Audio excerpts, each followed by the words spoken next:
this Safer Communities Act, which includes multiple provisions on gun safety, a few which actually do go to whether or not you'd be able to purchase a firearm. A lot of that done through federal funding, then given to the states. Marco Rubio liked red flag laws. This legislation gives funding from the federal government to state governments to set up red flag laws. But that is the deprivation of a fundamental constitutional right. You have to make sure that proper due process is in place.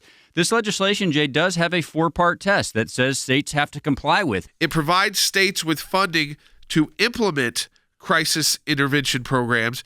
So each state, so depending on where you live, would be have flexibility to decide which type of program works for their state. But states that choose to implement red flag programs would be required to meet certain due process protection criteria. And make sure as this money's allocated and the laws are put in place, then we have to start looking at the states to make sure they are not violating due process. It's all about application, Jay. I mean, there's good and there's bad here. There's $750 million over 5 years for this, and I think the really good thing is that it's not set up on the federal level. I mean, one of the things that I think people were the most concerned about was that there'd be a federal database that could one day be used to take your guns. That didn't happen under this legislation. That's good. But, Jay, people need to understand how a grant program like this works. If you're in a household, a lot of times it's suicide. We were talking to Senator Rubio. You're suspected somebody who has already expressed suicidal thoughts to you, maybe has already tried to commit suicide. You're trying to prevent them, a loved one, from being able to purchase a firearm for a shorter period of time. And again, they get their due process rights. So they don't. So it's not like forever. And so I think, there's ways it works, but there are also ways to really exploit this. This is where basic constitutional principles come into play. Viewpoint discrimination is unconstitutional. It has to eat the highest level of scrutiny. Strict scrutiny, least restrictive means. Banning someone with vagueness is not the way to do it. Now, red flag laws in general, if appropriate due process is in place, make sense. A person is prohibited from purchasing a firearm if his or her juvenile record includes information that would make them ineligible. If no such disqualifying information is found in their juvenile record, no new waiting period. So it doesn't mean that they have to wait longer because they're juvenile. It just means that their juvenile record can play a role in the background check.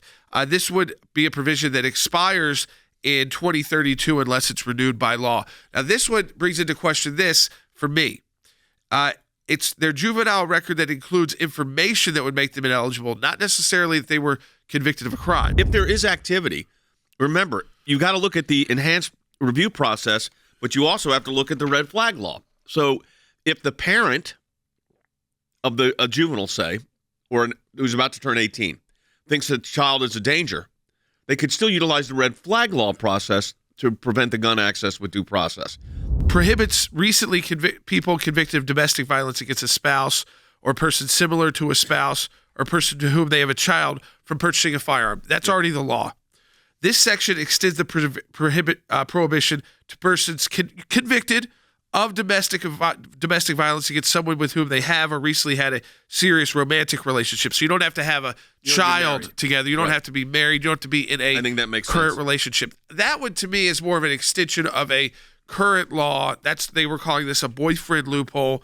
Again, if you got a domestic violence conviction against you, I don't think it should matter what you were situated in, right? We don't really care about that anymore in the United States.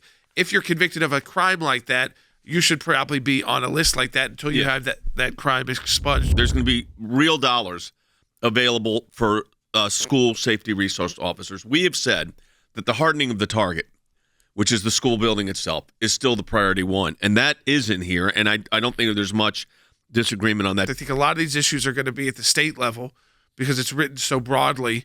Unfortunately, I think there's going to be a lot of litigation that flows from that because it doesn't define a lot of the terms. They don't define what a juvenile record even really means.